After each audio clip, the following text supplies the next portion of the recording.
5 myths about Spain that Spaniards are tired of hearing. Spain, the land of siestas, flamenco, paella, bullfights, and endless sunshine, right? No, it's not like that at all. In fact, I've been living in Spain for nearly 20 years and visiting Spain for the 10 years before that.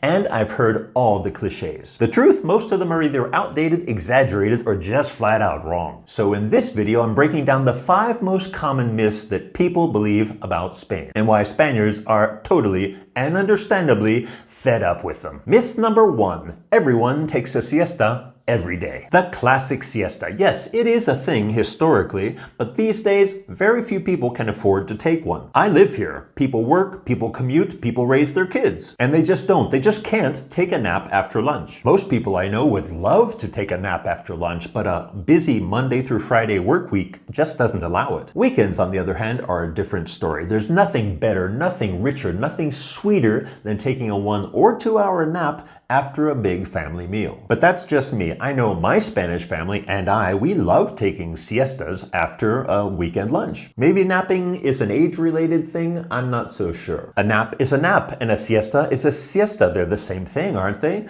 The perception that people take a nap after lunch every day during their work week is erroneous, that's for sure. It's just completely wrong. In fact, this video was inspired by a comment left on a previous video of mine when I mentioned the Spanish siesta with a sarcastic tone, and he was upset because he was not happy that I was perpetuating this idea, this myth, this falsehood that Spaniards take siestas every day. In fact, he said that in his 60 years on this planet, he'd never met anyone who had ever taken a siesta. And I thought to myself, really? Myth number 2, Spaniards only eat paella and tapas. Okay, paella is great and tapas are a real thing, but they're only a small slice of Spain's culinary culture. This country has insanely diverse regional cuisines. For example, in Asturias you have the fabada, in Andalusia you have the pescadito frito or fried fish plates, and in Galicia, you have, of course, the octopus, which is so delicious. Basque Country, you have the pinchos. And in Madrid, really, you have a mix of all of Spain's regional foods, all in one place. The point is, it's not all paella, people. We, here in Madrid, my Spanish wife makes a delicious seafood paella, or sometimes a seafood fideuà. So fideuà is just like paella, exactly like paella, except instead of using rice, we use an elbow pasta, a rounded pasta like that. And my wife makes a fantastic one using her mother's recipe, in fact. Now, paella is typically or almost always a lunchtime meal because it's just too heavy to eat at night. Many times I will be walking through the Plaza Mayor at 7, 8, 9 o'clock in the afternoon, evening, and I'm seeing all of the tourists of different nationalities eating up their paellas for dinner. And I think, they're probably not gonna sleep very well tonight. Myth number 3, flamenco is Spain's national dance. Flamenco is powerful, emotional, and iconic, that's true, but it's not the default everywhere in Spain. Whenever foreign tourists tell me they'd just seen a flamenco show in Barcelona, I have to contain my reaction. Flamenco, as many people know, originally comes from southern Spain, from Andalusia or Andalusia. But now you can find flamenco everywhere in every part of Spain, even in some of the most strange places that have nothing to do with flamenco, like the Basque Country or in Galicia, that just don't go together for some reason. However, in Madrid, we attract some of the best flamenco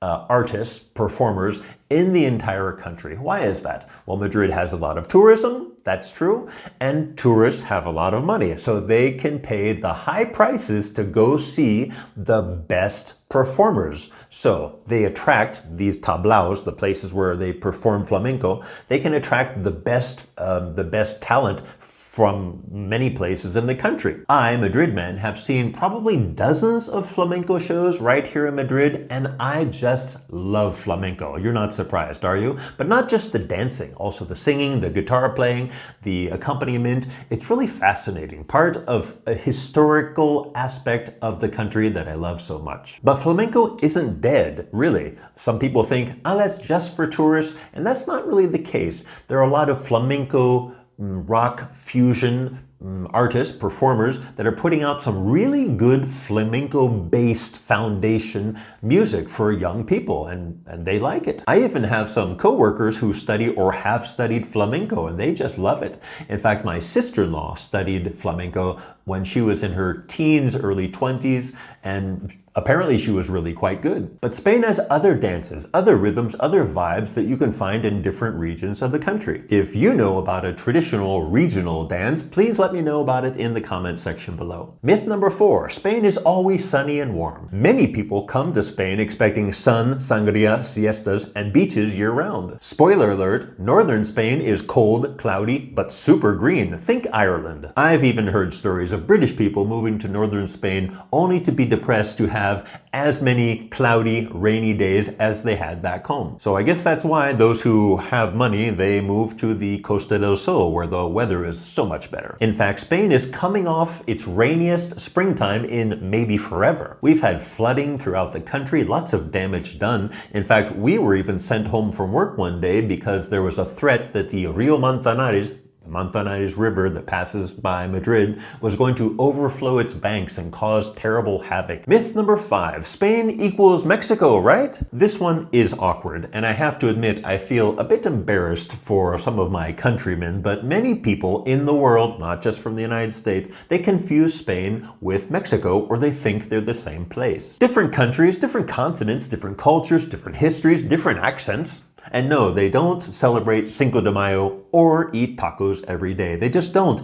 And confuse their flags? No, just don't do that. It's not a good idea. I do know many, many United Statesans, that's not a word, who have moved to Spain and they desperately miss their Mexican food. And yes, there are Mexican restaurants here in Spain, but they tend to be a little bit more expensive. And we do now have Taco Bell, or Taco Hell, as many of us like to call it. Forget meatloaf or macaroni and cheese. Mexican food is practically the national food type in the United States. When I lived in the United States, I loved Mexican food of all kinds, and there were Mexican restaurants everywhere throughout the country, and not very expensive either. Since moving here to Spain about 20 years ago, I think I've had Mexican food like 4 or 5 times, and I don't miss it because Spain has such delicious food. Here's the thing, every country has its stereotypes. Some are funny, some are harmless, but some of them can get in the way of understanding what a place is really about. Spain isn't a postcard. It's not one single culture, it's not one perfect climate, and it's definitely not one type of food. It's complicated, it's diverse, it's full of contradictions, and that's exactly what makes it awesome. So now, I want to hear from you. Have you ever believed in one of these myths? Or do you have your own culture shock related story about Spain? Drop it in the comments. I read all of them. And if you like busting myths, challenging stereotypes, and learning deeply what a country is really like, please hit that subscribe button, because there's a lot more videos where this one came from. And be sure to visit one of these Spanish culture-related videos above.